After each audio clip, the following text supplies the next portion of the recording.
Bab 364. Bagaimana saya tahu? Mengapa Anda mengajukan begitu banyak pertanyaan? Lara membalas dengan kesal. Laras tidak senang. Dia tentu saja tidak ingin membiarkan Frida mengetahui informasi sebanyak ini. Terlebih lagi, percakapan antara Betty dan Chuck yang dia dengar ketika dia berada di dalam mobil sangat kasar. Mereka baru saja menyebut Hotel Luna dengan nama sehingga dia sendiri tidak memiliki banyak informasi. Lara mengira karena Chuck sangat kaya, apakah Hotel Luna mungkin miliknya? Lara ingin bertanya, tapi dia belum berani mengutarakan pertanyaannya. Jika itu benar-benar miliknya, Lara benar-benar tidak dapat membayangkan dengan tepat seberapa kaya Chuck. Katakan, karena Chuck adalah pemilik alun-alun ini, mobil sport, dan BMW. Apakah Hotel Luna miliknya? Frieda menyelidiki. Ide yang tidak terlalu jauh ini muncul di benak Frieda. Chuck dimuat. Dia pergi ke Hotel Luna. Frieda terkejut dengan pemikiran lain. Menir di sana telah menyebutkan sesuatu tentang meriam tuan muda, bukan? Bukankah itu berarti bahwa itu adalah Chuck Cannon? Bahkan jika Frieda tidak ingin mempercayainya, dia harus mempercayainya. Nama keluarga cocok. Tuan muda Hotel Luna mungkin adalah Chuck. Tapi mengapa Chuck meminta staf untuk membiarkan dia tinggal di kamar presiden setelah dia pingsan? Frieda keluar dari kedalamannya pada pertanyaan itu.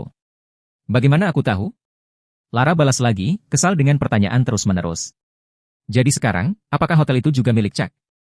Lara menganggap seluruh situasi ini tidak terduga. Chuck benar-benar luar biasa.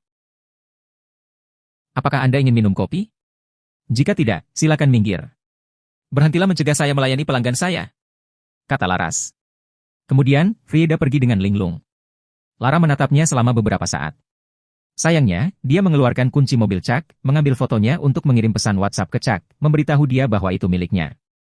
Namun, Chuck tidak membalas pesannya. Dia pasti sibuk. Lara mengangkat dagunya dengan telapak tangannya, merenungkan apakah dia punya kesempatan dengan Chuck. Dia seharusnya duduk di sebelah Chuck pada hari pertama sekolah itu. Dia menyesal telah meremehkannya hari itu. Lara merasa menyesal. Jika dia tidak mengabaikan kehadiran Chuck dengan mudah saat itu, dia pasti sudah menjadi pacar Chuck sekarang. Toh saat itu, dia sudah sering mengintip belahan dadanya. Frieda berjalan di sekitar alun-alun sendirian. Ketika malam tiba, dia masuk ke mobilnya. Dia merasa bahwa dia harus menyelesaikan semua ini dan karenanya, dia pergi ke Hotel Luna untuk menanyakan tentang Chuck. Jika tuan muda hotel itu benar-benar Chuck, maka Frieda harus bertanya mengapa Chuck mengizinkannya tinggal di kamar presidensial. Dia bahkan membiarkan seorang pelayan merawatnya. Mungkinkah? Sebuah ide muncul di benak Frieda, dia menyukaiku. Chuck menyukaiku pada pandangan pertama dan tertarik padaku. Itu akan menjelaskan mengapa dia melakukan begitu banyak hal untuk menarik perhatianku, seperti mentraktir seluruh sekolah dengan kopi. Dia pasti hanya ingin mentraktirku sendiri, tapi aku tidak memanjakannya jadi dia pasti sangat kecewa, jadi dia memutuskan untuk mengikutiku ke tempatku untuk menemuiku. Frieda's pikiran mulai bertanya-tanya. Dia bahkan telah membeli mobil baru, dia pasti telah mengatur semua ini. Dia pasti menyukainya, itu sebabnya dia melakukan ini.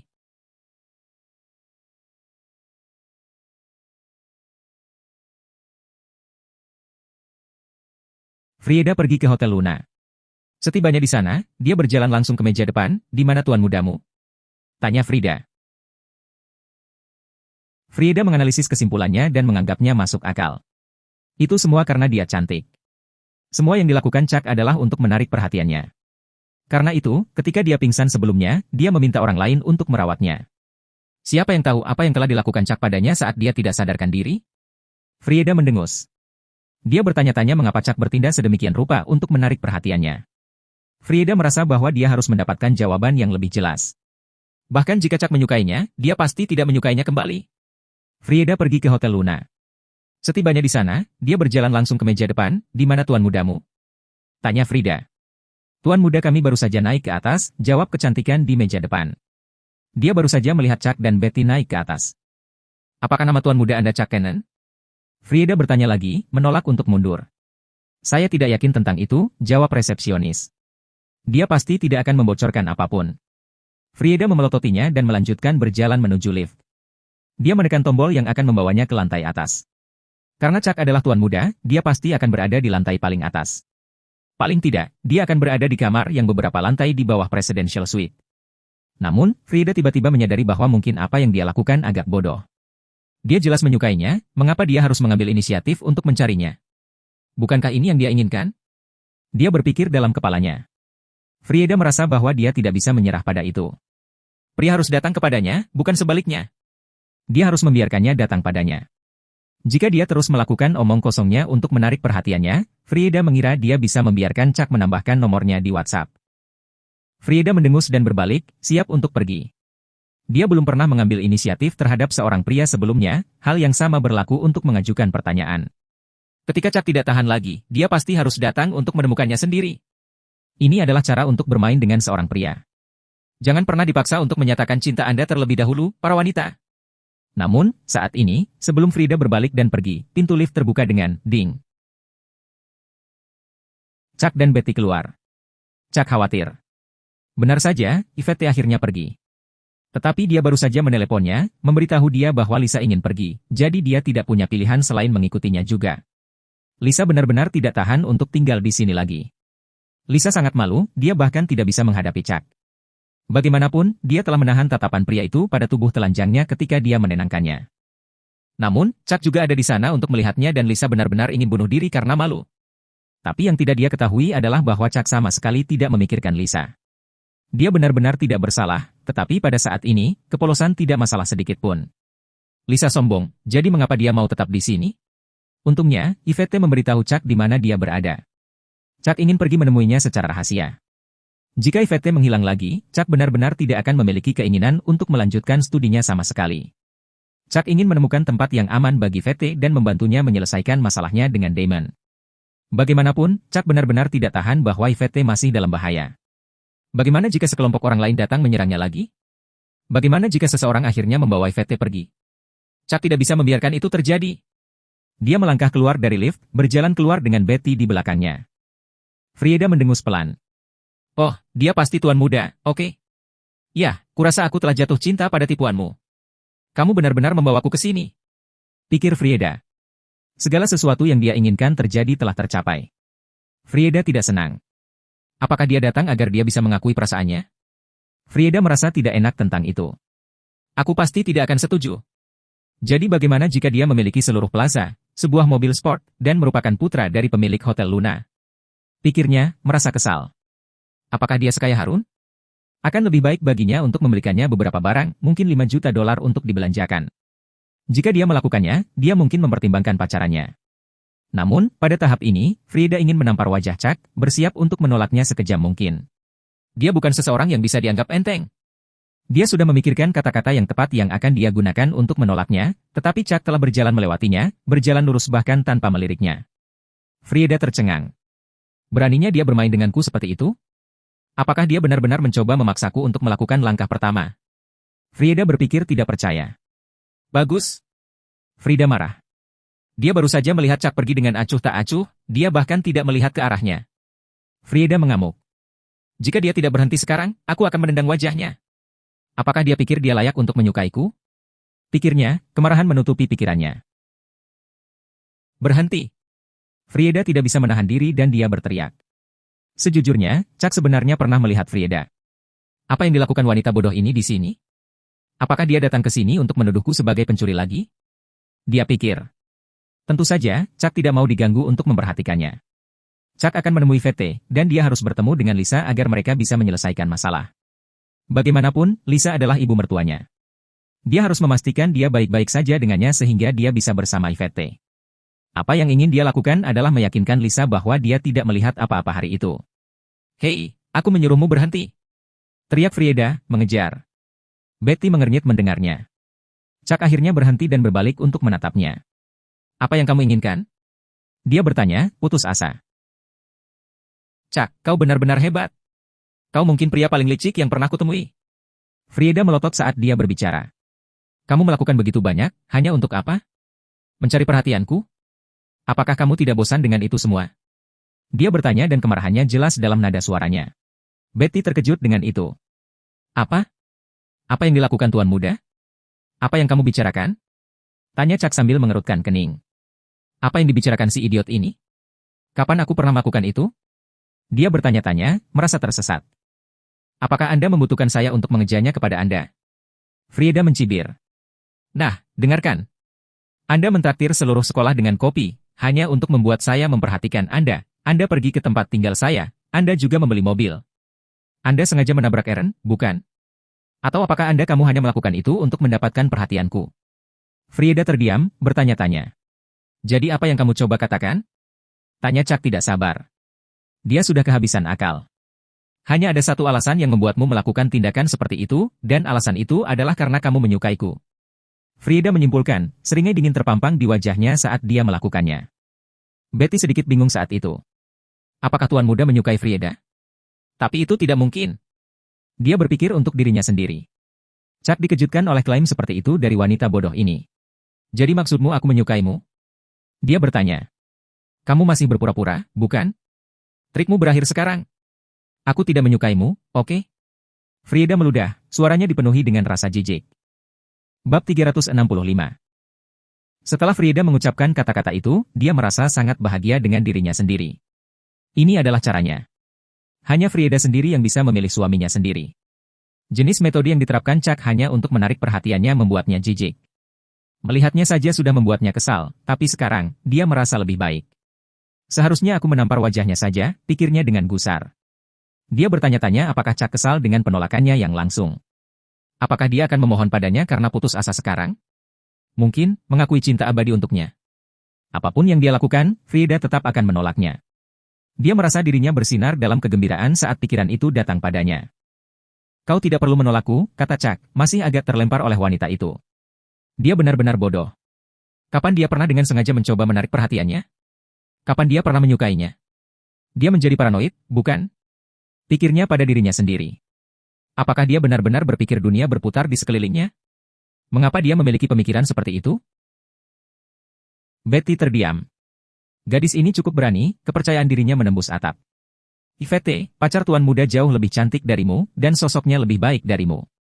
Jangan repot-repot membandingkan dirimu dengannya, pikir Betty. Terlebih lagi, Karen juga telah memperkenalkan Willa padanya. Kelembutan Willa tidak ada bandingannya dengan wanita manapun. Mengapa Chuck menyukai wanita mustahil seperti Frieda? Betty berpikir itu tidak mungkin. Terserah, aku juga menolakmu. Ketahuilah bahwa aku tidak akan pernah membalas perasaanmu, oke? Frieda mengumumkan dengan bangga. Dia pikir dia masih berpura-pura. Tidak ada gunanya berpura-pura, aku tahu semua trikmu, pikirnya. Kamu bisa menolakku sesukamu, tapi jangan menipu dirimu sendiri. Aku tidak pernah memiliki perasaan apapun padamu sebelumnya, Chuck mengangkat bahu sambil berkata. Frieda mengernyit mendengarnya dan bergejolak, kenapa kamu masih berpura-pura? Apakah kamu menyadari bahwa kamu sedang berbicara dengan primadona kampus sekarang? Ya, bagus untukmu, tapi kurasa itu bukan urusanku, kata Chuck. Dia benar-benar tidak memberikan lemparan dan melanjutkan, saya pikir Anda salah. Saya tidak mentraktir seluruh sekolah untuk minum karena Anda. Saya bahkan tidak tahu Anda ada saat itu. Mengapa saya memperlakukan Anda dengan baik? Kopi. Kamu tidak mengenalku? Apakah kamu bercanda? Begitu aku datang ke sekolah, semua orang tahu namaku. Apakah kamu pikir aku tidak tahu apa yang terus-menerus kamu pikirkan? Frieda mencibir. Ini konyol. Dia tahu terlalu banyak tentang pikiran pria, begitulah cara dia menangani mereka dengan mudah. Dia jelas tahu bahwa Chuck tertarik pada kecantikannya. Itu sebabnya dia melakukan hal-hal itu. Kamu ingin membelikanku secangkir, tapi aku tidak meminumnya. Kamu harus mencari cara lain setelah itu sebabnya kamu pergi ke tempat tinggalku, bukan? Jadi kamu bisa bertemu denganku secara kebetulan. Seberapa tak tahu malu yang bisa kamu dapatkan? Teriak Frieda, marah. Kamu terlalu banyak berpikir. Aku pergi ke sekitar tempatmu untuk mengirim temanku pulang. Itu tidak ada hubungannya denganmu. Itu pertama kalinya aku melihatmu, kata Chuck sambil mengangkat bahu. Frieda mengernyit mendengarnya. Tuduhan yang Anda buat ini, saya tidak akan pernah bisa melakukannya, kata Chuck kepada Frieda. Dia pasti tidak akan melakukan hal-hal itu. Dia mungkin telah mempertimbangkan mereka sebelumnya, tetapi sekarang, dia telah tumbuh. Dia tidak akan membungkuk ke tingkat seperti itu. Berhenti berbohong, aku tahu semua trikmu sekarang, gerutu Frieda lagi. Tidak peduli apa yang kamu katakan sekarang, ketahuilah bahwa aku tidak pernah dan tidak akan pernah menyukaimu, oke? Sejujurnya, jika kamu menawarkan dirimu kepadaku secara gratis, aku tidak akan menginginkanmu, Chuck berkata, tanpa ekspresi. Frieda tampak cantik, tapi dia egois. Dia tidak akan pernah jatuh cinta pada wanita seperti itu? Dia bahkan tidak bisa diganggu untuk mengakuinya, sebenarnya. Malam sebelum kemarin, Aaron mungkin bermain terlalu keras dengan Frieda dan membuat kepalanya kacau. Wanita ternoda semacam ini, Chuck menganggapnya menjengkelkan. Berani? Kamu menyerangku sekarang hanya karena aku telah menolakmu, kan? Kamu bahkan bukan pria sejati. Kamu tidak akan mengakui apa yang telah kamu lakukan. Frieda mengamuk. Dia pasti sedang bermimpi. Siapa yang akan menawarkan diri kepadanya seperti itu? Kenapa aku repot-repot menyerangmu? Tentu, kamu cantik, sosokmu baik-baik saja. Tapi dibandingkan dengan istriku, kamu jauh dari spektrum kecantikan, aku akan memberitahumu itu, kata Cak acuh tak acuh. Istrimu? Apakah dia lebih cantik dariku? Biarkan dia keluar menemuiku kalau begitu, mari kita bandingkan sekarang, ya. Frieda mencibir dengan jijik. Frieda adalah gadis tercantik di seluruh sekolah. Dia berpikir bahwa tidak ada satu orang pun yang bisa dibandingkan dengannya di negara ini. Dia secara teknis adalah wanita paling cantik di negara ini, sepengetahuannya. Apakah benar-benar ada orang yang lebih cantik dariku? Cak hanya mencari cara untuk mundur dari ini, itu pasti mengapa dia mengatakan itu. Dia benar-benar tidak berguna. Bahkan jika dia kaya, dia lebih buruk dari Eren? Pikir Frieda. Mustahil bagi pria seperti itu untuk menemukan wanita yang lebih baik darinya, tidak mungkin. Tentu saja, Cak tidak akan meminta VT datang untuk pertengkaran kecil seperti itu. Apa gunanya? Jika dia tidak muncul, itu hanya membuktikan bahwa kamu berbohong. Frieda berkata dengan jijik. Orang ini pasti berbohong. Apapun yang kamu katakan sekarang, aku akan menahan kebohongan ini terhadapmu. Kamu benar-benar kehilangan kesempatan denganku sekarang. Mulai hari ini dan seterusnya, apapun yang kamu lakukan, aku akan menolakmu. Frieda menyatakan, merasa senang. Frieda tidak akan pernah menerima Cak. Tidak pernah. Dia ingin menolaknya selamanya, menghancurkannya. Saat dia memiliki pikiran gembira itu, sebuah suara terdengar. Hubi, sebuah suara memanggil tepat ketika Cak ingin memotong ucapan Frieda. Cak menoleh dan melihat Yvette yang memanggilnya, terlihat sedikit sedih. Cak terkejut. Dia akan mencari Yvette sendiri, tetapi mengapa Yvette datang ke sini? Yvette telah meninggalkan sesuatu di hotel, jadi dia kembali untuk mengambilnya. Padahal, pertengkaran Cak dengan wanita lain adalah pemandangan yang tak terduga, jadi dia tidak bisa menahan diri untuk tidak membuat dirinya terlihat. Suami? Frieda bergema dalam pikirannya, tercengang. Yvette tidak berdandan sedikit pun. Dia hanya mengenakan pakaian biasa, tetapi dia sangat montok dan sosoknya layak ngiler. Bagaimana bisa seseorang memiliki sosok seperti itu? Apakah dia ras campuran? Tidak, tapi fitur wajahnya tidak terlihat. Tapi bagaimana dia bisa mendapatkan tubuh seperti itu jika dia tidak? Frieda memperdebatkan semua ini di kepalanya. Yvette memiliki sepasang mata besar dan hidung tinggi. Apakah dia menjalani operasi kosmetik? Mungkin. Tentu saja begitu. Kalau tidak, bagaimana dia bisa begitu cantik? Dia pasti telah melakukan sesuatu pada wajah dan tubuhnya. Tapi, bagaimana dia membuatnya terlihat begitu alami? Frieda berpikir. Saat Frieda melihat Yvette, dia merasa malu. Tapi setelah menilai Yvette dan kecantikannya, dia tersadar dari lamunannya. Itu pasti operasi plastik. Dia menyimpulkan dalam pikirannya. Frieda berpikir bahwa dia tidak cantik secara alami. Betapa memalukan. Sayang, apa yang kamu lakukan di sini? Cak bertanya, nada suaranya menjadi lembut. Karena Yvette ada di sini, bagaimana Cak bisa repot-repot berbicara dengan Frieda? Dia ingin mencium Yvette saat itu juga. Aku meninggalkan sesuatu di kamar hotel, kata Yvette. Akan kuambilkan untukmu, potong Betty dan langsung naik ke atas. Jadi, dari rumah sakit mana dia dioperasi? Pasti bagus, terlihat cukup alami, ejek Frieda. Yvette tercengang. Apa yang wanita ini bicarakan? Dia pikir. Rumah sakit apa? Tanya Cak, sudah tidak sabar. Apakah Anda pikir saya tidak tahu bahwa dia menjalani operasi plastik? Dia telah melakukan sesuatu pada hidungnya, saya hanya tahu itu. Itu adalah prosedur yang sangat mahal, bukan?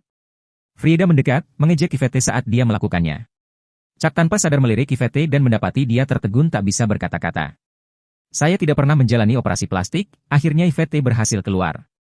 Cak telah bersama Yvette untuk waktu yang lama dan tahu bahwa dia secantik ini sejak dia masih kecil. Bagaimana dia bisa menjalani operasi plastik? Tidak perlu baginya untuk melakukan hal seperti itu. Pembohong. Lalu, kenapa pantatmu begitu gagah? Frieda bertanya dan mau tidak mau memberikan pukulan cepat ke pantat Yvette. Yvette mengerutkan kening, tatapannya berubah dingin. Hanya Cak yang bisa menyentuhnya di sana, tidak ada orang lain. Frieda sedikit terkejut dengan apa yang dia rasakan. Jika Yvette benar-benar melakukan sesuatu pada pantatnya, itu akan terasa berbeda dan tidak wajar ketika dia memukulnya. Tetapi ketika dia melakukannya barusan, tidak ada yang terasa tidak pada tempatnya, itu terasa alami. Bagaimana mungkin? Apakah dia benar-benar tidak melakukan apapun pada pantatnya? Frieda menganggap ini luar biasa. Tanpa operasi plastik, sosok Yvette benar-benar lebih baik daripada miliknya. Dia benar-benar jauh lebih cantik daripada Frieda. Frieda merasa bahwa dia sedang bermimpi. Bagaimana bisa ada orang seperti Yvette? Dia menatap Yvette sebentar dan tiba-tiba berpikir. Ketika dia melamar sekolah, dia melihat beberapa perkenalan guru. Dia ingat melihat seorang guru yang sangat cantik yang tampak seperti wanita yang berdiri tepat di depannya. Yvette. Ya, nama guru cantik itu adalah Yvette Jordan. Frieda menyadari dalam pikirannya. Apakah namamu Yvette? Frieda bertanya ragu-ragu. Itu benar, mata Yvette menyipit saat dia menjawab. Frieda tersentak mendengarnya dan berpikir, Chuck benar-benar telah mendapatkan dirinya sebagai guru yang cantik. Ya Tuhan. Frieda merasa bahwa dia sedang bermimpi. Ini tidak bisa dipercaya. Chuck bersama wanita cantik seperti itu. Apa dia benar-benar tidak menyukaiku? Apa itu semua benar-benar angan-anganku? Tapi tidak mungkin, dia pasti menyukaiku. Ada buktinya. Aku harus menolaknya bagaimanapun juga. Pikiran Frieda disediakan. Hubby, siapa wanita ini? Yvette bertanya pada Chuck, penasaran. Dia adalah primadona kampus, rupanya. Dia terus bersikeras bahwa aku menyukainya, jelas Chuck tak berdaya, merasa sedikit acuh tak acuh. Namun, mendengar kata-katanya, dia melihat bahwa mata Yvette telah menajam menjadi tatapan dingin. Antisipasi mengikuti, Chuck tahu tatapan itu. Yvette akan melepaskan H2 sekarang. Share.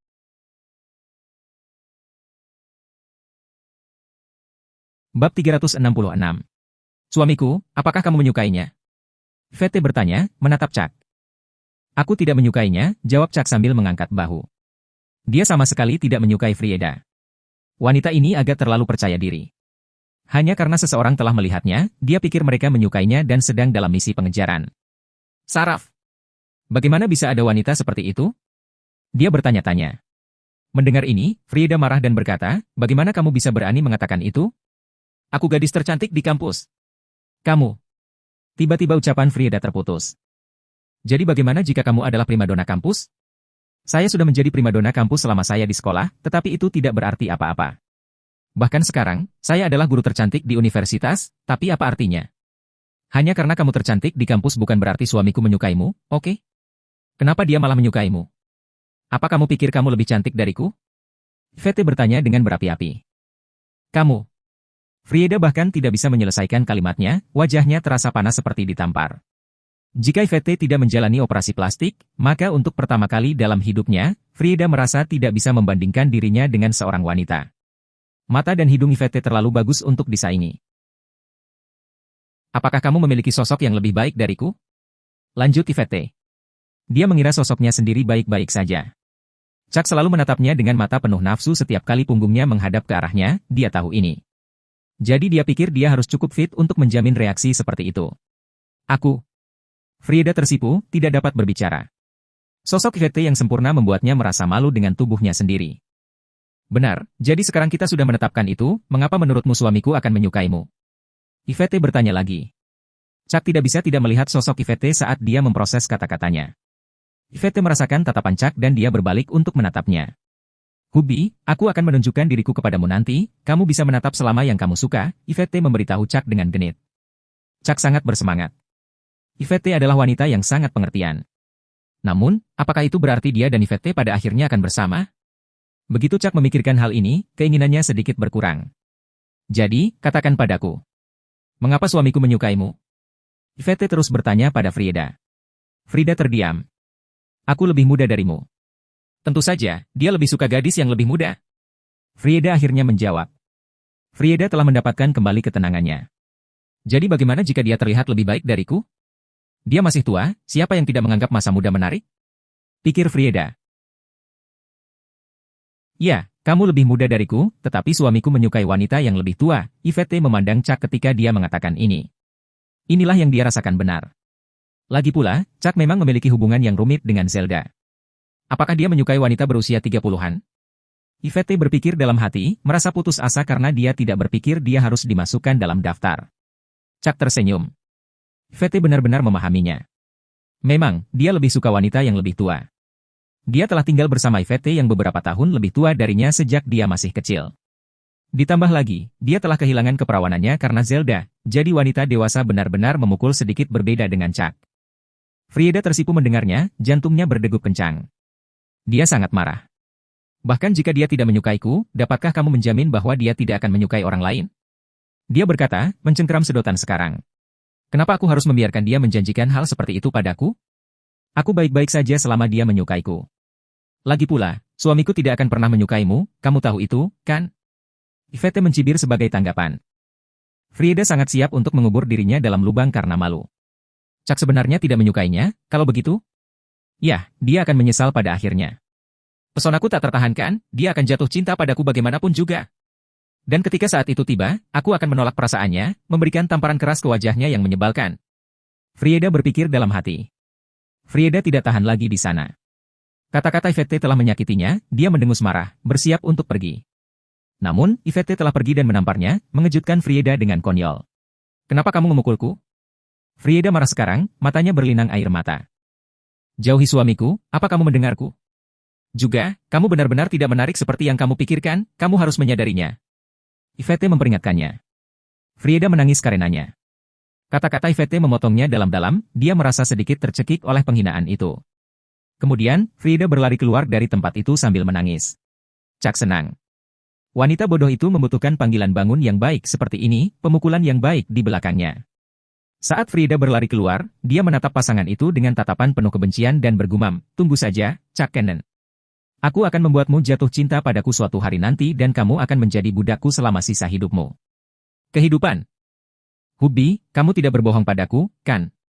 Yvette kembali menatap Chuck, nadanya curiga. Chuck bingung sekarang dan bertanya, apa yang kamu bicarakan? Kalau begitu, kamu benar-benar tidak menyukainya? Yvette bertanya balik. Chuck akhirnya menjelaskan keseluruhan situasi Frieda kepada Yvette, tentang bagaimana dia memandang rendah dia yang memicu kemarahan Yvette. Seharusnya aku menamparnya beberapa kali lagi. Beraninya dia menuduhmu seperti itu? Pencuri? Jujur. Dia bergumam dengan putus asa marah. Sayang, aku akan baik-baik saja setelah kamu menghiburku, Chuck meyakinkan saat dia mendekatinya. Yvette agak malu dengan itu. Kenyamanan apa yang bisa saya berikan untuk Anda? Dia bertanya sambil menggigit bibirnya. Yvette akan menyetujui apapun yang akan disarankan Chuck. Chuck berbisik di telinga Yvette, membuat wajahnya langsung merah. Jangan memikirkan hal lain yang tidak pantas, Yvette memperingatkan. Kamu baru saja mengatakan bahwa kamu akan membiarkan aku melihatmu, bagaimanapun aku senang. Sayang, kamu. Chuck merasa sedikit tertipu. Bagaimana kalau kita beri waktu sebentar? Yvette bertanya sedikit tak berdaya. Dia benar-benar payah dalam menolak permintaan Chuck. Chuck ingin berbicara lebih banyak, tetapi Betty telah kembali dengan tas di belakangnya. Yvette secara khusus datang ke sini untuk tas ini. Ketika tas Yvette diserahkan kepadanya, Chuck menawarkan untuk mengirimnya kembali yang akhirnya dia terima karena dia tidak memiliki tumpangan saat ini. Namun, dia sedikit terkejut melihat Betty yang mengemudi, bukan Chuck. Tatapan Betty tidak goyah sedikit pun dari orang Chuck. Apakah ini juga bagian dari perlindungannya? Ada kewaspadaan yang mendalam di mata Betty. Apakah Chuck dalam masalah yang membutuhkan tatapan seperti itu? Memikirkan hal ini, Yvette menjadi khawatir. Mereka berkendara ke daerah perumahan di pinggiran kota, tempat di mana Yvette ditemukan. Sebenarnya lebih baik di sana, dengan begitu banyak orang di sekitar mereka bisa bersembunyi di antara kerumunan dengan mudah. Betty menunggu di dalam mobil saat keduanya turun. Sayang, biarkan aku melihat ibumu, kata Chuck sambil merasa bahwa dia harus meringankan hubungan antara dia dan Lisa. Ibu saya tidak akan menyetujuinya, kata Yvette. Lisa menjadi lebih tahan terhadap pertemuan Chuck sejak kejadian itu, sungguh penasaran. Yvette tidak mengerti mengapa demikian. Ketika dia datang sebelumnya, penyebutan nama Chuck saja membuat wajah Lisa menjadi gelap. Baiklah kalau begitu, kata Chuck, menyerah. Tiba-tiba, Yvette mendengar suara hantaman. Dengan panik, dia berlari menaiki tangga, Chuck ditumitnya saat dia melakukannya. Mama!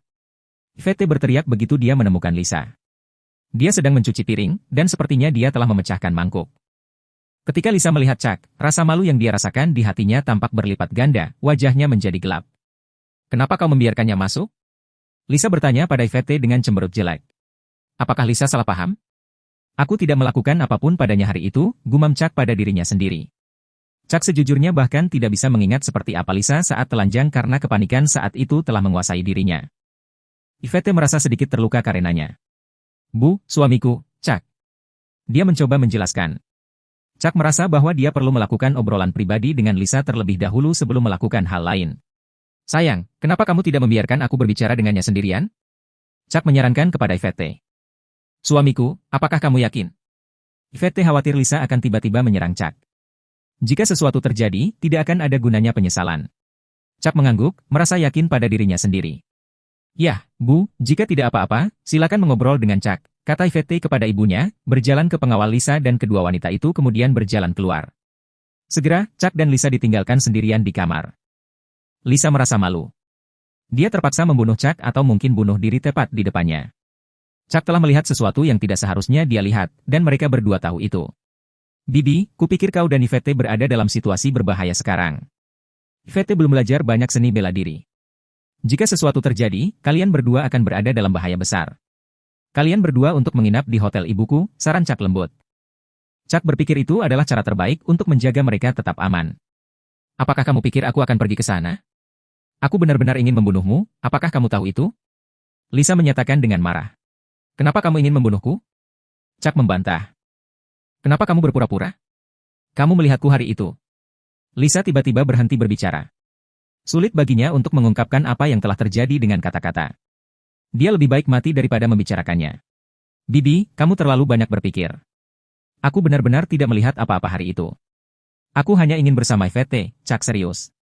Meskipun Chuck mengerti. Lagi pula, yang diketahui Lisa sebelum dia pingsan adalah bahwa dia sedang memandangi tubuhnya. Dia tidak tahu bahwa dia praktis lupa tentang apa yang dia lihat. Lisa menatap Chuck, rasa malu di hatinya benar-benar mendorongnya untuk membunuhnya dan menyelesaikannya. Sebaiknya begitu, kamu belum melihat apa-apa. Jika putriku tahu tentang ini, aku akan membunuhmu sendiri. Lisa memperingatkan. Chuck menghela napas lega. Bibi, Yvette dan aku. Dia mencoba melanjutkan. Tidak mungkin. Kalian berdua tidak akan pernah berhasil. Lisa menegur. Jika dia tidak bisa melupakan insiden itu, Yvette juga tidak bisa. Sangat tidak mungkin bagi mereka untuk bersama. Ya, kecuali. Lisa mulai menyarankan, matanya menyipit. Kecuali apa? Chuck sangat terkejut. Apakah dia diberi kesempatan sekarang? Ini bagus. Kecuali ibumu, Karen, meninggal. Lisa berkata, nada suaranya menjadi dingin. Jika Chuck bisa mewujudkannya, Lisa merasa bisa membiarkan Yvette dan Chuck bersama. Tapi bisakah dia melakukannya? Chuck tercengang karenanya. Lisa berharap kematian ibunya. Bab 367. Aku hanya bisa bersama Yvette jika ibuku meninggal. Chuck mengulangi kata-katanya di kepalanya dengan tidak percaya. Dia pasti tidak bisa melakukan hal seperti itu. Chuck tidak bisa berbicara setelah itu.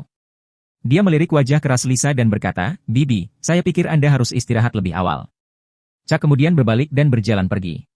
Lisa mendengus. Sialan! Serunya. Lisa merasa sangat malu. Dia tidak bisa melewati kejadian itu. Dia benar-benar merasa bahwa dia akan membunuh Chuck suatu hari nanti.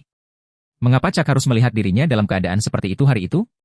Lisa tahu Chuck tidak bermaksud begitu, tetapi dia tahu bahwa Chuck sedang bingung saat itu.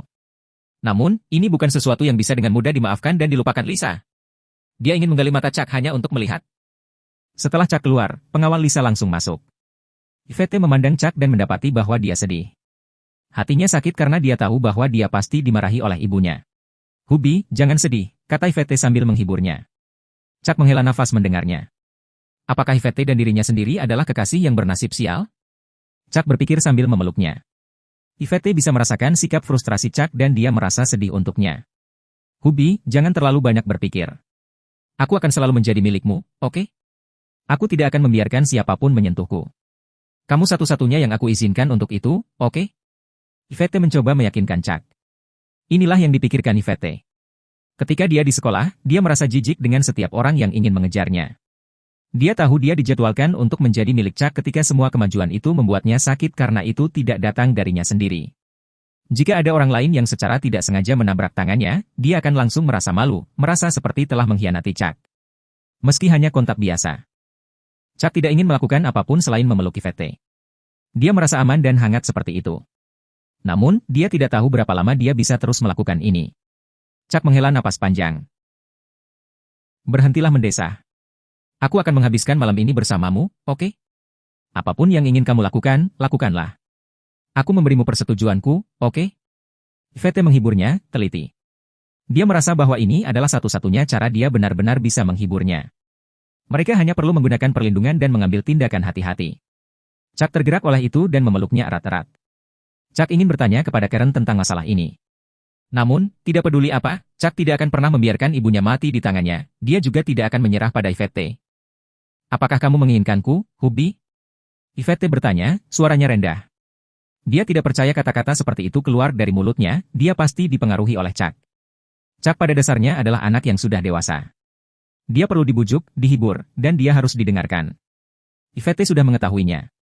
Bagaimanapun, ada sebuah hotel di dekatnya, jadi tidak terlalu merepotkan untuk pergi ke sana. Dia harus mendengarkan Chuck dan apapun yang akan dikatakan Chuck, dia akan menurut. Yvette telah mengambil keputusan. Sebuah ledakan terdengar pada saat itu. Ada suara bising di sebuah ruangan tidak jauh dari tempat mereka berada. Yvette terkejut. Ibunya, Lisa, yang mencoba memperingatkannya dengan membuat keributan besar. Yvette merasa tidak berdaya. Chuck melonggarkan cengkramannya pada dirinya pada saat itu. Kamu harus istirahat. Ingat, telepon aku kapanpun kamu akan pergi ke tempat lain, oke? Chuck mengingatkannya. Baiklah, jawab Yvette. Dia tergerak oleh perhatiannya dan mengambil inisiatif untuk mencium Chuck. Hatinya dipenuhi dengan rasa manis. Chuck menghela nafas setelah itu dan berbalik untuk turun. Yvette masih sedikit khawatir tentang dia, jadi dia mengikutinya. Dia melihat Chuck masuk ke mobilnya saat Betty mengantarnya kembali. Ketika dia akan berjalan kembali ke kamarnya, dia melihat mobil lain membuntuti mobil Chuck, sepertinya mengikutinya. Yvette adalah orang yang sangat waspada, jadi dia pikir kesimpulannya benar. Dia berlari pulang dengan kesadaran itu. Bu, aku akan keluar sebentar. Dia memberitahu Lisa, bergegas keluar dari pintu tepat setelahnya. Saat dia berlari keluar, Lisa memarahi, Yvette, apa yang kamu lakukan? Jangan lupa, ibunya membunuh ayahmu. Yvette ingin sekali menelepon Chuck. Namun, dia tidak bisa menghubungi teleponnya, sinyalnya terganggu. Seseorang pasti telah menggunakan semacam perangkat untuk mengganggunya. Yvette berlari ke sisi jalan dan mencoba mengejar mobil Chuck. Namun, mobil itu sudah begitu jauh. Bagaimana dia bisa mengejar mobil? Suami! Yvette berteriak, merasa sangat cemas hingga matanya mulai berkaca-kaca. Tiba-tiba, sebuah mobil berhenti di depannya. Ketika pintu terbuka, Yvette terkejut dan bel alarm berbunyi di kepalanya. Kamu siapa? Dia bertanya. Sebuah suara laki-laki terdengar dari mobil, bos kami ingin bertemu denganmu. Jika kamu berpikir untuk membunuh Kernley, ikuti kami. Jika aku ingin membunuhnya, aku akan melakukannya sendiri. Aku tidak butuh bantuan siapapun. Yvette membalas. Dia akan menjadi kuat pada akhirnya dan bertarung sampai mati dengan Karen sendirian. Selama proses ini, Yvette tidak akan membiarkan orang lain membantunya karena dia sangat menyadari karakter Karen. Selama Yvette mendapatkan kekuatan, dia bisa mengajaknya kencan melalui telepon. HMPH, jika kamu tidak datang untuk menemui bos kami, aku akan meminta seseorang meledakkan mobil Chuck. Sekarang, apakah kamu ingin masuk ke dalam mobil atau tidak? Pria itu mengancam. Yvette merasa cemas sekarang. Dia menatap bagian dalam mobil dan melihat kembali ke mobil Chuck yang sudah tidak terlihat. Dia berharap suaminya akan tetap aman. Baiklah, aku akan datang. Tapi jika kamu berani menyentuh suamiku, aku berjanji akan memberimu hadiah. Yvette mengancam balik. Pria di dalam mobil itu mengerutkan kening. Tatapan tajam Yvette benar-benar membuatnya takut. Kalau begitu, masuk ke mobil. Dia meminta. Yvette masuk ke mobil dengan sangat cepat.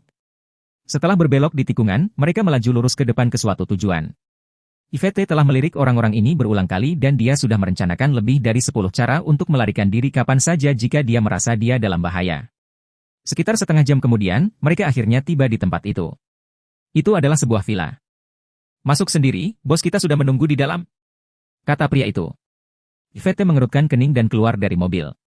Dia meraih belati yang tersembunyi di lengan bajunya saat dia berjalan ke villa. Pria di dalam mobil mengeluarkan walkie-talkie-nya dan bertanya, bagaimana kabarmu di sana?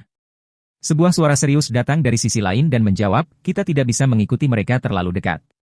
Wanita bernama Betty itu sangat waspada. Bagaimana dengan bomnya? Bisakah kamu melemparkannya ke arah mereka? Bos kita ingin Chuck tahu bahwa dia sudah kembali ke desa. Ekspresi muram melintas di wajah pria itu saat dia menanyakan hal ini. Tidak, Betty pasti akan menghindarinya, kata pria lain. Baiklah, lanjutkan saja apa yang kamu lakukan sekarang.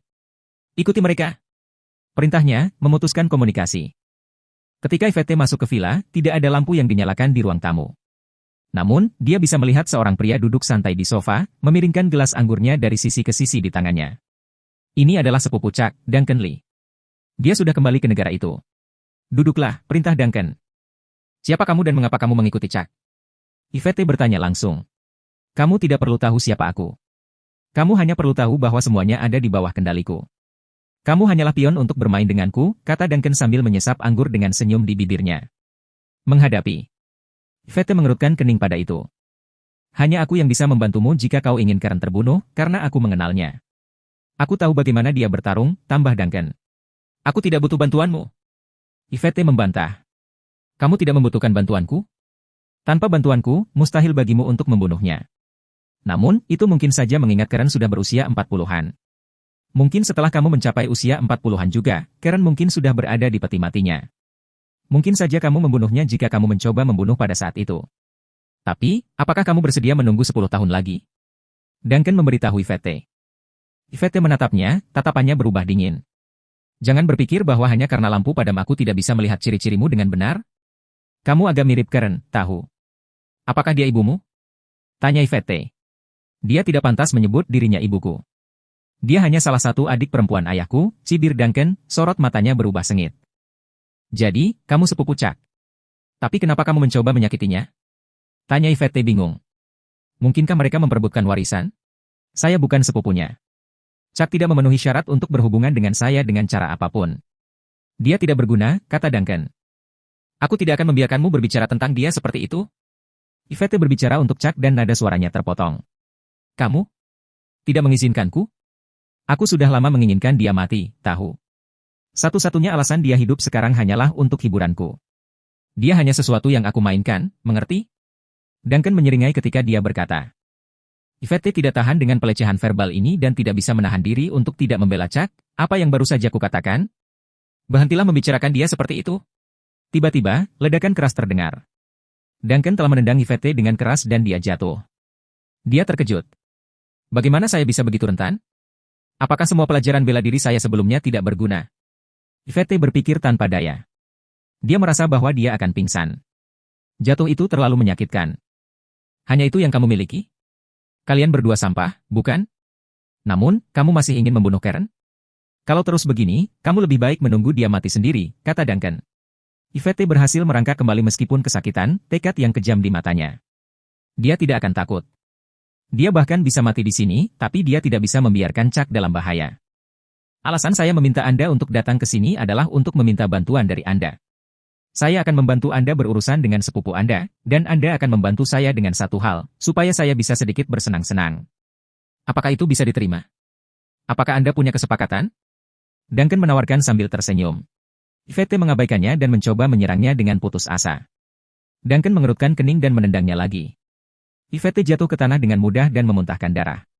Duncan terus berjalan dan menginjak Yvette, mengancam dengan suara mengancam, kalian berdua adalah mainanku saat ini. Jika saya meminta Anda untuk melakukan sesuatu, Anda harus melakukannya. Jika Anda berani menolak, saya akan melakukannya. Membunuhmu. Bab 368. Yvette berjuang untuk bangun, tetapi Duncan sangat kuat. Dia benar-benar tidak bisa bangun sama sekali. Ini terasa seperti berkelahi dengan Karen. Apakah Duncan ini sekuat dan terampil seperti Karen? Dia tidak bisa berbuat apa-apa selain terus diinjak oleh Duncan. Lepaskan aku. Bahu Yvette terasa sakit karena berada di bawah kaki Duncan. Kakinya masih bergerak, mencoba memberi lebih banyak tekanan padanya. Tidakkah menurutmu Chuck adalah orang yang tidak berguna? Aku menginjakmu sekarang, tapi di mana dia? Dia tidak bisa muncul untuk menyelamatkanmu, ejek Duncan. Jangan berani-beraninya kamu mengatakan itu tentang suamiku. Mata Yvette dipenuhi dengan kebencian saat dia membela Chuck. Chuck adalah subjek yang sensitif baginya. Ah! Yvette menangis dan menggigit bibirnya kesakitan. Kaki Duncan mengerahkan lebih banyak kekuatan padanya. Bahunya terasa seperti terbakar, rasanya seperti akan patah kapan saja. Yvette berteriak dan mengatupkan giginya. Dia mencoba menahan teriakannya, menahan rasa sakit. Yvette benar-benar bisa menanggung semuanya. Matanya menjadi merah, terlihat seperti mata macan tutul betina. Duncan mengerutkan kening saat dia menyadari hal ini. Sejujurnya, Yvette, menurutku kamu tidak buruk. Kamu kuat. Sosok dan penampilanmu cukup baik. Jika kamu ingin bersamaku, aku tidak keberatan. Bahkan jika kamu sudah terbiasa oleh Chuck, kata Duncan padanya. Duncan tidak berbohong kali ini, dia serius. Ketika dia melihat Yvette, dia kagum sesaat, meskipun dia telah melihat semua jenis wanita sebelumnya.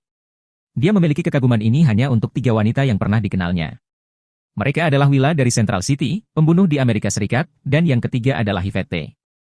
Namun, yang membuat Duncan sedikit marah adalah 2 dari 3 orang yang dia sukai, mereka memperlakukan Chuck dengan baik. Dia benar-benar merasa iri padanya. Chuck hanyalah seorang pria yang tidak berguna. Karakter Yvette sangat keras, dan Duncan menyukainya. Namun, wanita seperti ini keras kepala. Dia tahu dia tidak akan menyerah. Bagaimana menurutmu? Aku tidak keberatan kamu tidur dengan Chuck. Lihat pahamu, apakah kamu masih perawan? Duncan sangat terkejut akan hal itu. Dia telah melihat terlalu banyak wanita sebelumnya. Dia secara kasar bisa mengetahui aktivitas kamar tidur seorang wanita dari kakinya. Saat ini, Duncan yakin 80% bahwa Yvette masih perawan. Dia tampak tidak tersentuh. Dia tidak mengharapkan itu. Chuck belum tidur dengan Yvette, dia tidak percaya. Bukankah mereka berdua sudah lama bersama? Ya, bahkan jika kamu tidur dengan Chuck, aku tidak keberatan. Tapi melihat kamu jelas masih perawan, kamu lebih baik bersamaku. Aku bahkan bisa membunuh Karen untukmu. Duncan menawarkan sambil tersenyum. Dia tahu bahwa Yvette kesakitan sekarang, tetapi dia tidak mengucapkan sepatah kata pun. Dia menyukai wanita pemberani seperti ini. Jika Anda mengikuti saya akan memberitahu Anda apa sebenarnya pria sejati. Anda akan merasakan kesenangan menjadi seorang wanita. Saat dia setengah jalan melalui pidatonya, dia dipotong. Yvette telah mengangkat kepalanya dan menggigit kakinya. Dia telah menggigitnya dengan begitu banyak kekuatan. Meskipun Duncan adalah seorang ahli seni bela diri, rasa sakit yang tajam yang dia rasakan tidak dapat dihindari. Sebuah ledakan keras terdengar. Duncan telah memberi Yvette tendangan lagi, kali ini menendangnya menjauh darinya. Duncan melihat ke bawah ke kakinya dan menemukan bahwa itu berdarah. Dia sangat marah dan berteriak, "Beraninya kau menggigitku." Dia belum pernah bertemu wanita seperti itu sebelumnya. Bagaimana dia bisa begitu kejam? Duncan marah, tapi dia lebih menghargai Yvette sekarang.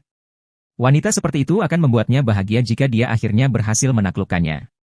Dia tidak akan menggunakan membius seorang wanita jika dia tidak bisa mendapatkannya. Dia ingin menggunakan satu-satunya kekuatannya dan tidak ada yang lain. Dia pasti akan bisa mendapatkan wanita yang sangat dia inginkan. Yvette mencengkram perutnya dan bangkit, memuntahkan lebih banyak darah dari mulutnya. Tendangan Duncan terlalu kuat. Yvette hampir pingsan pada saat itu tetapi dia bertahan dengan tekadnya. Aku tidak akan melakukan apapun untukmu. Jika aku ingin membunuh Ibu Chuck, aku akan melakukannya sendiri. Yvette berteriak dan dia berbalik untuk pergi. Apakah kamu pikir semudah itu meninggalkan tempat ini? Kata Duncan sambil menyeringai. Dia tidak peduli dengan rasa sakit di kakinya. Tubuhnya telah melalui latihan ketahanan yang kuat, jadi lukanya tidak terlalu besar. Yvette benar-benar ingin pergi sekarang karena dia ingin memberitahu Chuck bahwa dia dalam bahaya besar. Pria ini benar-benar kuat. Padahal, Yvette belum melihat Karen. Kenapa dia tidak kembali? Hanya Karen sendiri yang bisa menghadapi orang yang seberat itu. Aku tidak akan bisa pergi jika kamu membunuhku di sini, Yvette memelototinya dengan acuh tak acuh, tampak sedikit mengancam. Membunuhmu? Bagaimana aku bisa melakukan hal seperti itu padamu? Duncan menggelengkan kepalanya. Tapi sejujurnya, setelah gigitan itu, Duncan memutuskan bahwa dia lebih menyukai Yvette. Dia bahkan lebih bertekad untuk menaklukkan Yvette sekarang. Wanita seperti itu seharusnya tidak bersama Chuck. Pikir Duncan. Jika kamu pergi sekarang, aku akan meminta anak buahku untuk membunuh Chuck sekarang juga. Kata Duncan. Yvette berhenti pada saat itu. Inilah yang paling dia khawatirkan. Betty mungkin tidak bisa menghadapi Duncan, dia terlalu kuat. Jika itu masalahnya, Chuck akan dalam bahaya. Dia meraung, jika kamu menyentuh Chuck, aku akan menyeretmu ke H2 dan kembali. Ini adalah pemikiran Yvette saat ini. Jika Chuck mati, dia bahkan tidak akan memiliki keinginan untuk hidup. Dengan kekuatanmu saat ini, kamu belum memenuhi syarat untuk tugas seperti itu, kata Duncan sambil mencibir. Yvette memiliki beberapa keterampilan, tetapi dia masih bisa membunuhnya dengan mudah. Juga, jika aku tidak membiarkanmu pergi, tidak mungkin kamu pergi dari sini, tambahnya. Yvette berbalik dan menatapnya, tatapannya kejam. Apa yang kamu ingin aku lakukan? Apakah kamu tidak akan menyentuh Chuck jika aku melakukan apapun yang kamu inginkan? Dia bertanya, putus asa. Senyum Duncan segera berubah menjadi seringai jelek ketika dia mendengar Yvette. Duncan berpikir dalam hatinya, apakah dia idiot? Bagaimana saya tidak bisa menyentuh Chuck? Ketika itu datang kepadanya, dia menjadi lembut. Apakah wanita ini benar-benar bersedia melakukan apa saja untuk Chuck? Duncan benar-benar cemburu. Bagaimana Yvette bisa memperlakukan Chuck dengan baik? Yvette akan menyerah setelah hanya mendengar ancamannya untuk membunuh Chuck. Niat Duncan untuk membunuh Chuck tidak pernah sekuat saat ini. Yvette menatapnya dengan dingin dan berkata, bahkan jika aku membantumu, kamu tetap akan membunuh Chuck. Kalau begitu, aku tidak punya pilihan selain mati bersamamu. Saat dia berbicara, Yvette menggenggam belatinya dengan erat. Tetapi pada saat ini, dia merasa sedikit putus asa dan sedih. Apakah aku benar-benar akan mati sekarang? Aku bahkan belum mengucapkan selamat tinggal pada Chuck, dan aku bahkan belum memberikan segalanya untuknya. Pikirnya. Dia bahkan belum melahirkan bayi untuk Chuck. Duncan mengerutkan kening dan mendengus dingin. Ya, aku ingin kamu membakar alun-alun Chuck. Jika kamu melakukan itu, aku berjanji untuk tidak menyakitinya selama sebulan penuh, katanya. Mendengar ini, Yvette menyipitkan matanya dan membantah, jika dia tahu bahwa aku membakar alun-alunnya, dia akan putus denganku. Duncan tersenyum kecil mendengarnya. Itulah yang dia inginkan. Sangat menyenangkan bermain dengan Chuck seperti itu. Jika Chuck tahu bahwa Yvette telah membakar alun-alunnya, tidak akan ada kesempatan bagi mereka berdua untuk bersama, bukan? Chuck pasti akan putus dengan Yvette. Kemudian, kesempatan Duncan akan datang. Kamu benar. Tapi ingat ini, kamu harus membiarkan Chuck melihat dengan jelas bahwa kamulah yang menyalakan api. Jika kamu tidak bisa melakukan itu, aku tidak akan memberinya bulan istirahat, kata Duncan. Mata Yvette dipenuhi rasa sakit saat itu. Mengganti hubungan mereka untuk keamanan 1 bulan Chuck. Dia sangat sedih dengan gagasan itu. Aku telah memberimu kesempatan. Pergi dan bakar sekarang. Ingatlah untuk menaruh lebih banyak bensin. Tempat sampah itu seharusnya sudah dibakar sejak lama, lanjut Duncan. Dia kemudian mengancam dengan sedikit galak, kalau tidak, saya akan meminta seseorang untuk memasang bom di mobilnya. Menurut Anda apa yang akan terjadi padanya? Saya akan menantikan apa yang akan terjadi setelah bom itu meledak. Duncan tersenyum hanya dengan memikirkannya. Tidak. Yvette membantah, matanya memerah.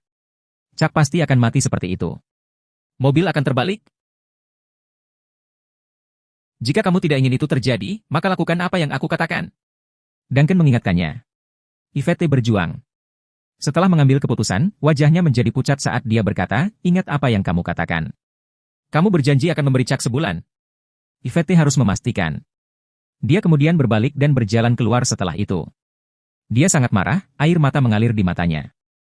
Setelah Yvette pergi, Duncan duduk di sofa dan memerintahkan bawahannya, ayo, bantu aku dengan lukaku. Seseorang masuk dan melihat luka di kaki Duncan. Dia buru-buru berlutut di depannya untuk menghadapinya. Duncan kemudian mengeluarkan ponselnya dan menelepon anak buahnya untuk menanyakan situasi Chuck saat kakinya yang digigit sedang ditangani. Semoga pertunjukannya dimulai. Dia tersenyum sambil berkata. Yvette berjalan keluar dari villa dengan air mata mengalir di pipinya. Setelah dia meninggalkan villa, dia bisa merasakan seseorang mengikutinya. Dia kemudian mengeluarkan ponselnya dan mencoba menelepon Chuck tetapi seperti sebelumnya, dia masih tidak dapat tersambung. Dia frustrasi. Hubby, maafkan aku akan mengecewakanmu. Terdengar Yvette saat dia segera menangis. Bab 369. Tuan muda, kita mungkin dalam masalah, kata Betty. Betty sangat waspada. Keterampilan miliknya ini telah membuatnya menyadari bahwa ada sesuatu yang tidak beres. Ketika dia mengemudi, dia biasa melihat ke kaca spion. Meskipun dia tidak memiliki ingatan yang kuat, dia segera menyadari bahwa sebuah mobil mengikutinya dari kejauhan. Pasti ada yang salah di sini. Faktanya, baik Betty dan Chuck sedang mengobrol di dalam mobil. Betty telah melihat kekecewaan Chuck di wajahnya. Jadi, dia ingin menghiburnya. Oleh karena itu, dia tidak memperhatikan mobil di belakang mereka pada awalnya, tetapi dia menyadarinya sekarang. Mendengar kata-kata Betty, Chuck menoleh untuk melihat. Tidak banyak mobil di belakang mereka, jadi Chuck tidak bisa melihat apa-apa. Tuan muda, mobil itu, Betty menunjuk mobil yang membuntuti mereka. Chuck menatapnya begitu dia melihatnya. Tuan muda, coba lakukan panggilan telepon, saran Betty. Chuck tidak mengerti mengapa Betty memintanya melakukan ini, tetapi dia masih mengeluarkan ponselnya melakukan apa yang dia katakan dan menelepon Yvette. Pada saat ini, pikirannya penuh dengan Yvette. Namun, panggilan telepon itu tidak berhasil. Chuck mencoba lagi tetapi tidak berhasil. Jelas, ada sinyal. Chuck mencoba menelepon nomor lain tetapi hasil akhirnya tetap sama. Betty, aku tidak bisa menelepon, kata Chuck terkejut. Ya, sinyal telepon kami telah terganggu. Mengatakan ini, mata indah Betty berubah tajam saat menyadari itu. Apakah mereka akan bertindak begitu saja? Bukankah itu agak terlalu kurang ajar? Apakah Duncan meminta seseorang untuk melakukannya? Chuck bertanya sambil menganalisis situasi. Dia tidak bisa memikirkan orang lain yang akan melakukan ini. Dia tidak menyangka Duncan akan datang kepadanya secepat ini. Ya, kata Betty sambil terus menatap mobil di belakangnya. Lalu apa yang harus kita lakukan? Tanya Chuck. Dia belum pernah menghadapi situasi seperti itu sebelumnya, tetapi dia merasa bahwa mereka harus mempercepat dan kembali ke Hotel Luna sesegera mungkin. Lagi pula, ada banyak anak buah Karen di hotel. Tuan muda, jangan khawatir. Aku akan melindungimu dengan baik, Betty meyakinkannya dengan tenang. Dia telah menghadapi banyak situasi seperti itu sehingga tidak ada yang perlu ditakutkan. Namun, Betty mengkhawatirkan Chuck. Sinyal ponsel biasa pasti akan terganggu, tapi Betty membawa telepon satelit, jadi dia bisa menelepon siapa saja tanpa gangguan seperti itu. Biasanya, Betty pasti akan mempercepat mengemudinya. Namun, Chuck ada di dalam mobil bersamanya saat ini dan dia harus memastikan keselamatannya. Betty mengeluarkan ponselnya dan menelepon hotel. Dia meminta staf untuk mempersiapkan kedatangan mereka di hotel untuk menjaga keamanan Chuck. Namun, begitu dia menelepon, dia menemukan bahwa mobil di belakangnya berhenti membuntuti mereka, pergi seolah-olah terburu-buru. Betty terkejut dengan pergantian peristiwa. Chuck juga memperhatikan ini dan sangat terkejut. Apa yang dilakukan orang-orang ini? Betty, mereka. Chuck terdiam, tidak tahu harus berkata apa sekarang. Dia tercengang. Tuan muda, Duncan adalah pria yang cerdas. Ibumu pernah berkata bahwa dia memiliki kepribadian yang aneh, dia suka bermain game, kata Betty sambil berjaga-jaga. Dia kemudian mulai mempercepat. Main? Dia suka main apa? Chuck sedikit tertarik dengan hal itu. Dia suka bermain dengan orang-orang, Betty menjelaskan. Maksudmu wanita? Tanya Chuck, masih agak bingung. Tidak, bukan hanya wanita. Bagi Duncan, semua orang hanyalah mainan. Jadi, di matanya, Tuan muda, Anda juga. Betty berhenti di situ. Sulit baginya untuk bahkan membentuk sisa kalimat itu. Aku juga mainannya, maksudmu? Chuck bertanya dan mengusap hidungnya. Duncan benar-benar mesum. Bagaimana bermain dengannya menyenangkan? Chuck tidak bisa memahami semua ini. Dia tidak bisa mengerti betapa menyenangkannya pria itu bermain dengannya. Tuan muda, hati Anda terlalu baik. Presiden Lee ingin Anda menjadi lebih kejam sehingga Anda bisa berurusan dengan orang-orang seperti Duncan, kata Betty. Chuck tahu bahwa orang seperti ini selalu berpikir bahwa mereka lebih unggul dari yang lain. Chuck tidak bisa mengerti apa yang dipikirkan orang-orang ini. Dia berpikir bahwa bermain dengan wanita adalah normal sebagai seorang pria. Tapi adakah pria lain yang bermain-main dengan pria? Ini adalah... Chuck merasa ngeri memikirkan hal itu. Apakah Duncan mempermainkanku ketika dia tiba-tiba meminta anak buahnya pergi? Chuck bertanya setelah memikirkan hal ini dan menyuarakan keprihatinannya. Dia bertanya-tanya, apakah dia mencoba menakutiku? Chuck tidak takut sedikit pun. Itu mungkin, Tuan muda. Aku akan mengantarmu kembali ke hotel dulu, lalu kamu bisa mandi dengan baik dan tidur nyenyak. Semuanya terkendali, aku akan melindungimu, kata Betty serius. Baiklah. Terima kasih, Betty, Chuck berterima kasih padanya. Itu tugasku, jangan khawatir, jawab Betty. Segera, Betty mengantar Chuck ke Hotel Luna dan pergi untuk memarkir mobil di tempat parkir. Jantung dan Betty akhirnya tenang. Dia menempel erat pada Chuck ketika dia mengantarnya kembali ke kamarnya, membuat panggilan telepon cepat saat dia melakukannya. Tak lama kemudian, ada ketukan di pintu. Betty bangkit dan pergi untuk membukanya. Di pintu berdiri 10 pria berjas hitam. Mereka semua adalah pengawal yang terlatih. Mulai sekarang, kalian semua harus melindungi tuan muda kita. Betty memerintahkan. Dia masih akan melindungi Chuck dari dekat, tetapi untuk amannya, dia telah menggandakan perlindungan. Dimengerti, orang-orang itu menggema. Betty menutup pintu kemudian. Karen telah membawa ratusan elit pulang kali ini. Mereka semua ada di dekatnya dan dia bisa meminta mereka untuk datang hanya dengan satu panggilan telepon. Setelah semua persiapan ini, Betty merasa lebih tenang. Dia mulai meninjau lokasi Duncan. Jika dia kembali ke negara itu, di mana dia akan bersembunyi sekarang? Betty tidak bisa memahami pikiran Duncan. Dia ingin mendiskusikannya dengan Chuck, mungkin dia punya ide. Ketika dia hendak mengetuk pintu, dia menemukan bahwa pintu Chuck tidak tertutup. Dengan mencicit, pintu terbuka. Betty tercengang dengan apa yang disajikan padanya. Chuck telanjang saat berjalan di kamar. Apakah dia siap untuk mandi? Betty tersipu dan buru-buru menutup pintu. Saya sangat menyesal, Tuan muda. Dia meminta maaf. Chuck tidak menyangka itu karena dia ingat bahwa dia telah menutup pintu dengan jelas. Dia terdiam. Sebagai pria dewasa, dia terlihat telanjang bulat oleh Betty. Tapi Chuck tidak terlalu keberatan. Tidak apa-apa, Betty. Kenapa kamu mencariku? Tanya Chuck. Tidak apa-apa, Tuan muda, Anda bisa mandi dan tidur, Betty tersipu saat berkata. Dia baru saja melihat tubuh telanjang tuan mudanya. Chuck mengangguk, bersenandung setuju. Dia pergi untuk mandi, tetapi ketika dia melakukannya, Chuck mulai memiliki beberapa ide aneh. Lagi pula, mereka berada dalam jarak dekat dan sendirian di ruangan itu. Selain itu, Betty memanggilnya tuan muda dan dia sudah mencengkeramnya 2 kali. Jika seorang wanita memanggilnya tuan muda, itu berarti dia adalah tipe penurut. Selain itu, ketika Betty secara tidak sengaja masuk sekarang, Chuck sebenarnya memiliki beberapa ide instan tentang apa yang akan dia lakukan pada Betty saat itu. Akankah Betty kemudian mematuhi atau menolaknya? Chuck penasaran akan hal itu. Pria selalu punya ide menarik seperti ini. Tentu saja, Chuck tidak terkecuali. Tapi Chuck tidak berani mengambil tindakan apapun. Jika Betty menelepon Karen untuk memberitahunya, maka semuanya akan berakhir. Chuck menghilangkan gagasan kegembiraan dan mandi. Betty menjadi tenang dan mulai bertanya-tanya untuk mengidentifikasi lokasi Duncan, tetapi dia hampir tidak tahu. Dia merasa sangat tidak berdaya. Dia duduk di sofa, memejamkan mata, dan bersiap untuk beristirahat sejenak. Namun, saat ini, dia menerima panggilan telepon yang membuatnya berdiri dari posisinya yang sebelumnya santai. Apa? Baiklah, aku akan segera ke sana. Betty bergegas. Tuan muda. Betty berteriak dan buru-buru membuka pintu dan masuk ke kamar Chuck lagi.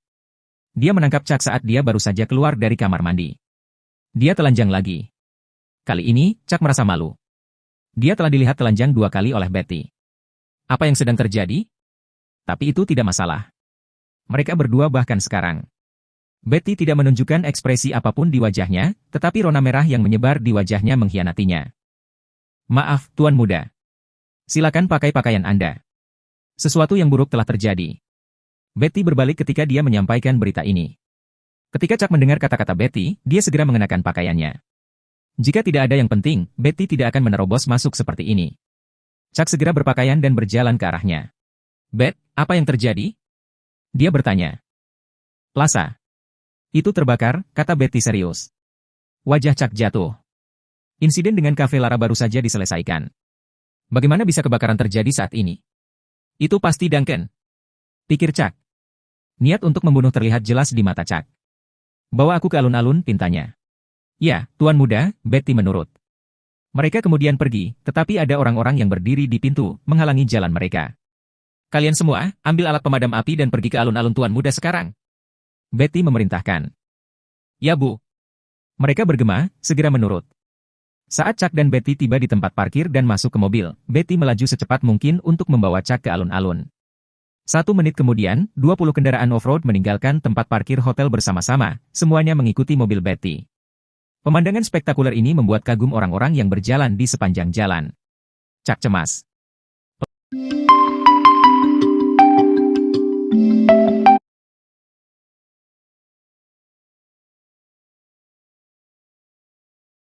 Plaza sangat berarti bagi Chuck karena itu adalah proyek bisnisnya. Dalam beberapa bulan terakhir, dia telah menghabiskan begitu banyak usaha di alun-alun. Beraninya Duncan membakar alun-alun? Tuan muda, Duncan tidak akan melakukan ini. Saya akan mencoba yang terbaik untuk mencari tahu siapa yang membakar. Bagaimana Anda ingin saya berurusan dengan orang itu? Betty menjelaskan, raut wajahnya dingin. Suruh mereka membunuh. Chuck memesan tanpa ragu-ragu. Tidak ada yang diizinkan melakukan ini ke alun-alunnya. Segera, Chuck melihat asap hitam mengepul dari jauh, naik ke langit. Itu adalah alun-alunnya. Bab 370. Ketika Yolanda pulang kerja, dia menerima telepon dari keamanan alun-alun, memberitahu dia bahwa alun-alun terbakar. Dia dalam keadaan panik dan shock. Dia bertanggung jawab atas alun-alun, jadi dia tahu seluruh tata letaknya seperti punggung tangannya. Dia telah meminta orang-orang untuk memeriksa alun-alun terus-menerus karena dia takut hal seperti itu akan terjadi. Hal pertama yang dia pikirkan ketika dia menerima telepon ini adalah bahwa ini jelas-jelas diatur oleh seseorang. Yolanda baru saja pulang ke rumah dan bersiap untuk mandi dan beristirahat. Namun, sebelum dia bahkan bisa menginjakkan kaki di kamar mandinya, dia telah menerima telepon dan langsung bergegas keluar untuk pergi ke alun-alun. Tempatnya dekat dengan alun-alun. Ketika dia menarik diri dan mulai menuju ke alun-alun, dia bisa melihat lingkaran asap hitam mengepul ke langit di mana alun-alun itu berada. Tepat ketika dia keluar dari mobilnya, seorang wanita berlari melewatinya menuju keributan. Hari masih sangat pagi. Tidak ada seorang pun di jalan, tetapi api yang tiba-tiba telah menarik banyak perhatian. Orang-orang mulai mengambil gambar dan video, tidak diragukan lagi untuk diunggah ke internet. Di antara teman sekelas Lara, beberapa dari mereka baru saja selesai berpesta di tempat lain ketika mereka bertemu dengan api. Mereka menertawakan itu. Wow, ada api, teman-teman. Seru seorang gadis. Ambil foto, cepat. Kata gadis lain. Beberapa siswa mengambil foto, video, dan mengunggahnya ke internet dalam hitungan detik. Mereka bersorak saat mereka melakukannya. Judulnya adalah Berita Mengejutkan. Kebakaran di alun-alun kota. Kematian terjadi. Segera, siswa mulai mengomentari posting tersebut. Apa yang sedang terjadi? Seseorang bertanya. Plasanya terbakar. Salah satu gadis berkomentar. Plaza sampah macam apa yang tidak memiliki keamanan yang lebih baik? Mereka pasti tidak memiliki fitur keselamatan yang diatur. Berhati-hatilah untuk tidak pergi ke sana lagi, semuanya. Seseorang bersikeras dalam komentar. Saya merasa City Square cukup bagus. Yolanda, mantan primadona kampus, masih menir di sana, tahukah Anda? Tulis orang lain. Benarkah? Apakah itu berarti Yolanda akan kehilangan pekerjaannya kali ini? Seseorang mengejek di komentar. Haha, dia mungkin akan dipecat. Ayo kita kelompokkan agar kita bisa memberinya kenyamanan. Salah satu dari mereka berkata. Haha, ya, hitung aku. Mereka tertawa. Charlotte, di mana piyamaku? Lara bertanya ketika dia keluar dari kamar mandi. Charlotte iri dengan apa yang dilihatnya. Dia melengkungkan bibirnya dan menuduh, Hei, maukah kamu memakai pakaianmu setelah selesai mandi? Apakah kamu mencoba pamer? Lara memiliki sosok yang begitu baik. Untuk wanita kurus seperti Charlotte, tubuh Lara memang membuat iri. Mengapa mereka terlihat sangat berbeda? Bagaimanapun, mereka adalah saudara, perbedaannya tidak terlalu jauh. Charlotte kesal. Lara tersenyum mendengarnya. Aku tidak pamer, katanya. Ini, ambil ini. Cepat pakai. Kau menyebalkan sekali, kata Charlotte sambil melemparkan piamannya kepada Lara. Lara terkikik saat memakainya. Setelah mengeringkan rambutnya, dia berbaring di sofa dan masuk ke WhatsApp untuk mengirim pesan ke Chuck, tetapi dia memperhatikan bahwa dia belum membalas pesannya sebelumnya. Lara sedikit cemberut. Kapan dia akan memperhatikanku? Dia pikir. Lara kecewa karena Chuck tidak membalas pesannya. Tetapi pada saat yang sama, dia merasa sedikit bersemangat, mengantisipasi jawaban akhirnya untuknya. Dia bosan dan keluar dari grup obrolan untuk melihat beberapa berita online. Tak lama kemudian, dia melihat postingan seseorang dan membaca dengan keras, City Square terbakar. Mata Lara membelalak kaget, mencoba membaca ulang apa yang baru saja dia baca. Plaza terbakar, gambar menunjukkan asap hitam. Charlotte, Charlotte. Teriak Lara, keterkejutan menjalar di sekujur tubuhnya. Ada apa sekarang? Aku mau tidur, kata Charlotte, matanya sudah terpejam dan dia berbaring di tempat tidurnya dengan nyaman.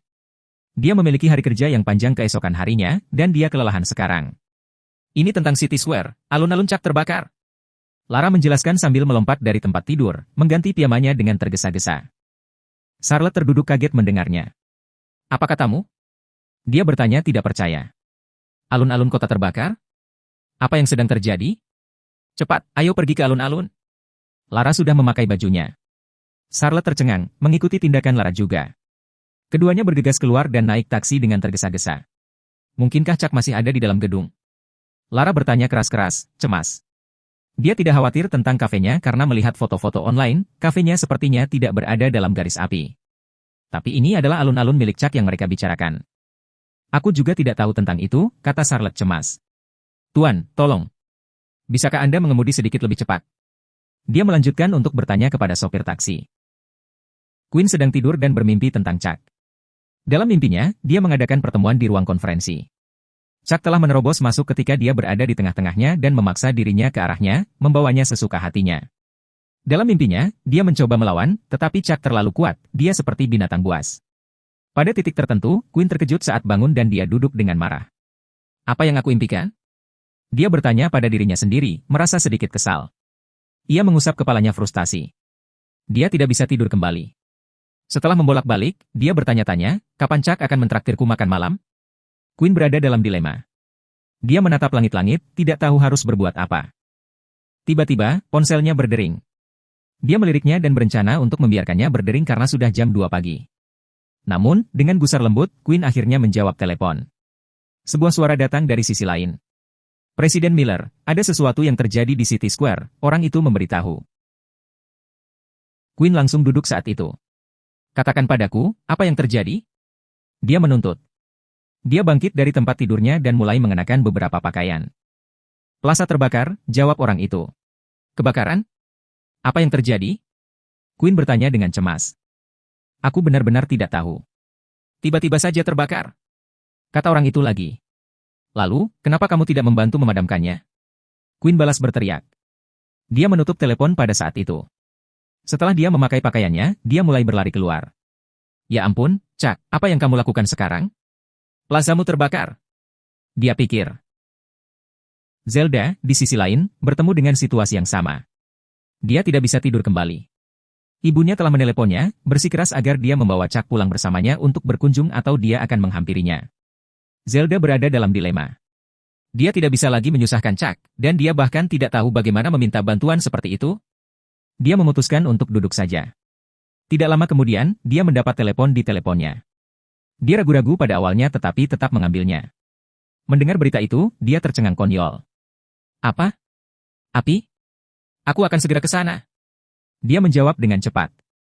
Zelda kemudian mengenakan pakaiannya dan seperti yang lain, dia juga berlari keluar. Betty sudah membawa Chuck ke alun-alun. Ketika Chuck turun dari mobil, dia melihat ada api besar di lantai pertama, yang telah membakar sekitar 1/5 dari tempat itu. Ini adalah kerugian besar. Suara gemuruh keras terdengar kemudian. 20 kendaraan off-road di belakang mobil telah berhenti. Ratusan orang menyerbu dengan peralatan pemadam kebakaran. Seseorang telah memanggil polisi dan petugas pemadam kebakaran juga mengotori jalan-jalan. Chuck membawa alat pemadam kebakaran di tangan dan bersiap untuk masuk. Tuan muda, tetap di sini. Terlalu berbahaya untuk masuk ke sana, Betty menasihati Chuck menahannya. Pasa adalah darah dan keringatku. Chuck membantah. Matanya menjadi merah karena air mata. Tuan muda, saya tahu pasti menyakitkan melihat upaya Anda dihancurkan sekarang, tetapi itu terlalu berbahaya. Presiden Lee akan membeli lebih banyak plaza untuk Anda jika Anda mau, oke? Dia tidak ingin sesuatu terjadi pada Anda, kata Betty dengan sungguh-sungguh. Itu benar. Dalam situasi ini, selama Chuck memintanya, dia bisa memiliki plaza sebanyak yang dia inginkan. Karen akan menyetujui permintaannya tanpa ragu-ragu. Namun, hati Chuck terasa sakit. Dia bersumpah pada Duncan. Dia pasti akan menemukannya dan berurusan dengannya segera. Tuan muda, jangan khawatir. Saya berjanji akan menemukan Anda orang yang membakar tempat itu. Wajah Betty dingin dengan janji saat dia melakukannya. Dia segera memulai pemantauan satelit. Untuk sementara, di villa yang luas, Duncan memegang gelas anggur merah di tangannya dan melihat gambar yang diputar di layar. Dia tersenyum dan berpikir dengan gembira, menarik sekali. Oh, Chuck, apa yang akan kamu lakukan ketika kamu mengetahui bahwa Yvette yang menyalakan api? Kurasa kamu harus putus dengannya kalau begitu. Jangan mengecewakanku.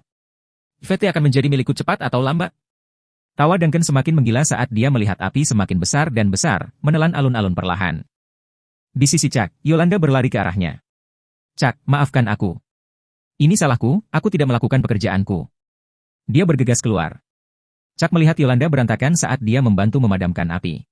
Chuck menggelengkan kepalanya padanya dan meyakinkan, tidak, itu bukan salahmu. Yolanda sekarang tahu bahwa itu benar-benar seseorang yang sengaja membakar alun-alun. Dia merasa tertekan ketika dia melihat api. Dia telah mengerahkan terlalu banyak upaya ke alun-alun tetapi semua usahanya akan terbakar menjadi abu, begitu saja. Betty, apa kau sudah menemukan orang yang menyalakan api itu? Tanya Chuck. Betty belum menemukannya. Tunggu sebentar, Tuan Muda. Saya yakin saya sudah dekat. Betty meyakinkan. Chuck terdiam.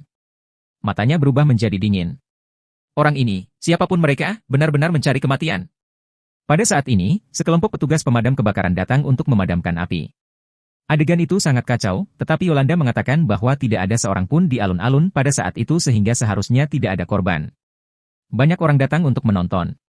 Chuck terus menatap alun-alun. Sebuah sosok menarik perhatiannya, Chuck bergegas ke sana saat dia mengenali bahwa itu adalah Yvette. Sayang, kenapa kamu di sini? Dia bertanya, nadanya penuh dengan kekhawatiran. Chuck sangat terkejut melihat Yvette di sini. Bagaimana Yvette mendapatkan berita itu? Dia bahkan telah mengambil kesulitan untuk datang jauh-jauh ke sini untuknya. Chuck tergerak. Yvette terlalu baik padanya.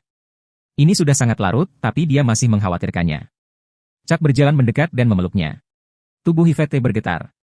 Sayang, kamu mau nunggu aku di sini atau kamu mau pulang untuk istirahat? Tidak apa-apa sekarang, kata Chuck.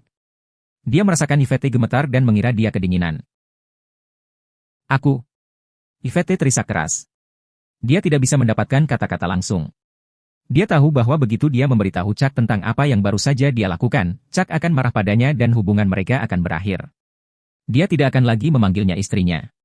Ada apa, sayang? Chuck khawatir, melepaskan Yvette untuk melihatnya dengan baik. Melihat air mata di matanya, Chuck merasa tertekan dan dia memohon padanya, sayang, tolong. Katakan padaku, ada apa? Hubby, itu aku, Yvette akhirnya berhasil keluar. Air mata mulai mengalir di pipinya saat dia mengakui perbuatannya. Share.